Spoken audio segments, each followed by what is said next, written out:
All right, good morning, Dr. DeWish. This is Jess with Jess Bear Chats, and on this day of the summer solstice, at least according to Irish pagan time, we are doing another community garden update. So, what you're looking at is some of our strawberry plants.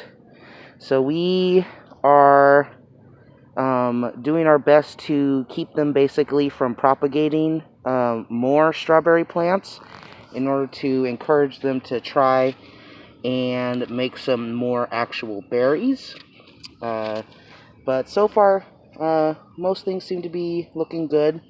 They're all growing a little more, but definitely not any berries for quite a bit. And here's our project corner, still in project mode.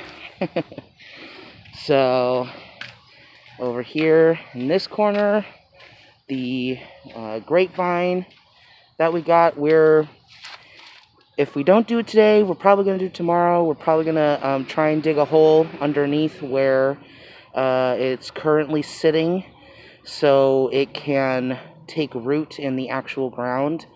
A good friend of ours, Sam, she told us that it will do much better if it's actually in the ground to propagate. So here's hoping.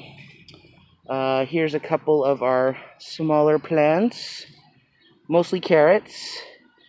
A couple of little ones. Let's see if we can get you an actual focus there. There you go. So they keep getting eaten. So I don't know if we're ever going to actually see carrots in this patch.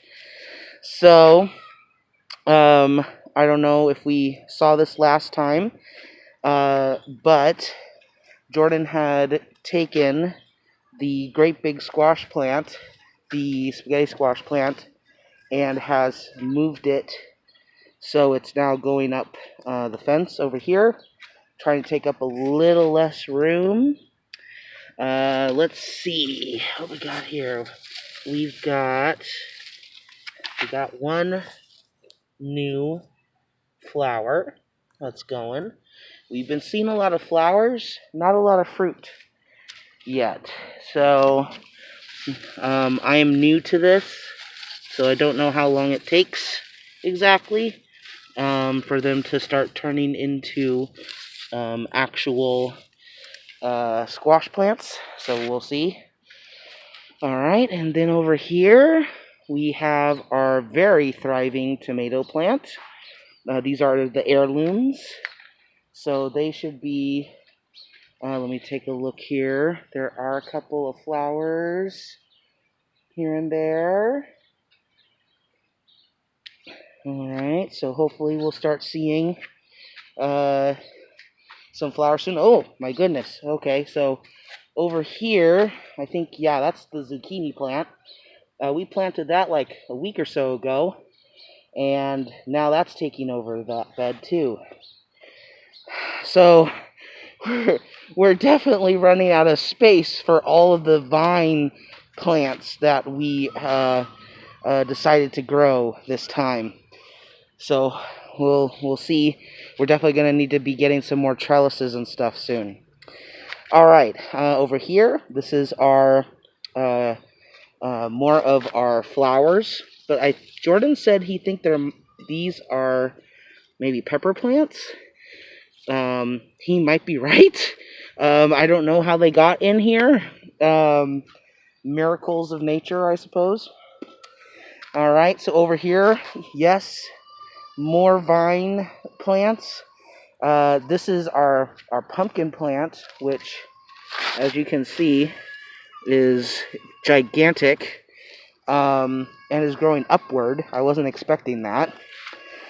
We also have some melon, honeydew, we have cantaloupe, we have this right here. Oh, we got some watermelon flowers. Look how cute. How cute is that? Oh, I'm very excited about the watermelon. Watermelon reminds me of my grandpa.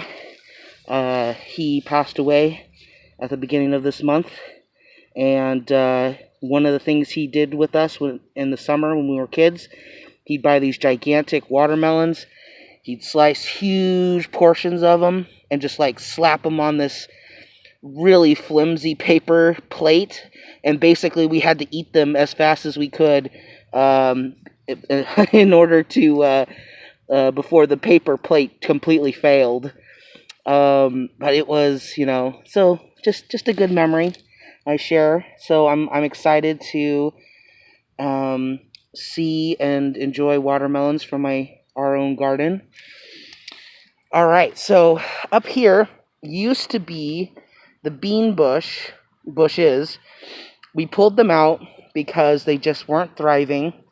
And our friend Sam, the one who was talking about putting the grapevine into the ground, brought us some new tomato plants. As you can see, some of them are having a harder time.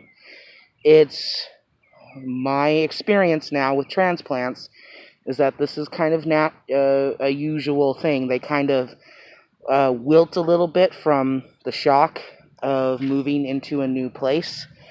But seeing as they are tomato plants, they're going to bounce right back as long as we keep watering them. We give them good soil and fertilizer. They should be just fine. And a couple of them already have tomatoes, like they came with tomatoes. So, yeah. So here's hoping that they will thrive in their new space, their new home. Oh my goodness. Oh wow. So the watermelon is taking over the whole darn. Oh goodness. Okay. We're gonna need more trellises, guys. Alright. So, and over here is our beautiful corn, green bean, and squash area.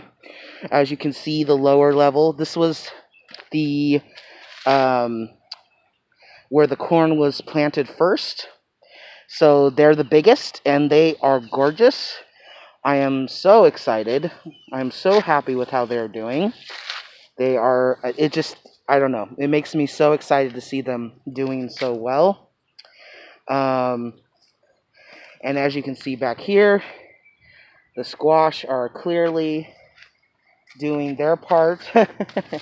Going down, these are butternut squash. And then up here are the green beans that are we're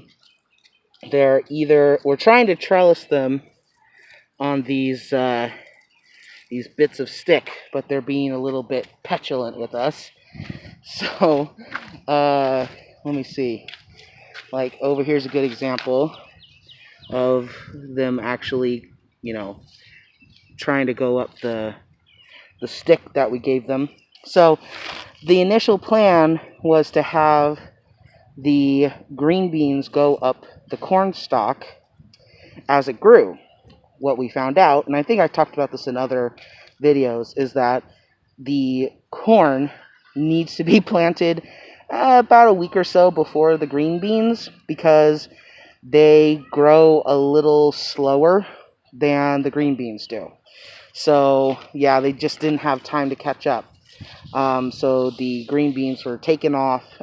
They did not care to wait for the corn to be strong enough for them. So here we are. Anyway, so yeah, that is the whole of it with our last little wildflower plant. Finally taking off and having a couple of little flowers.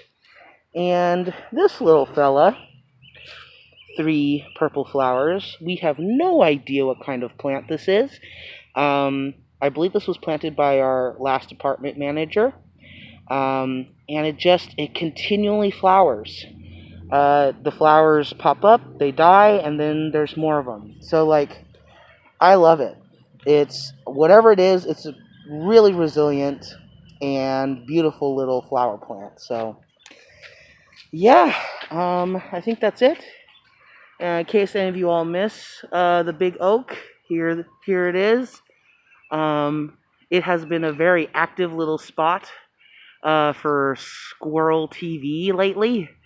I've been noticing that we have neighboring squirrels climb this telephone wire from that tree all the way over here, and they just climb that telephone wire and go zoop, come over here to mess with or play with their neighbors on this tree.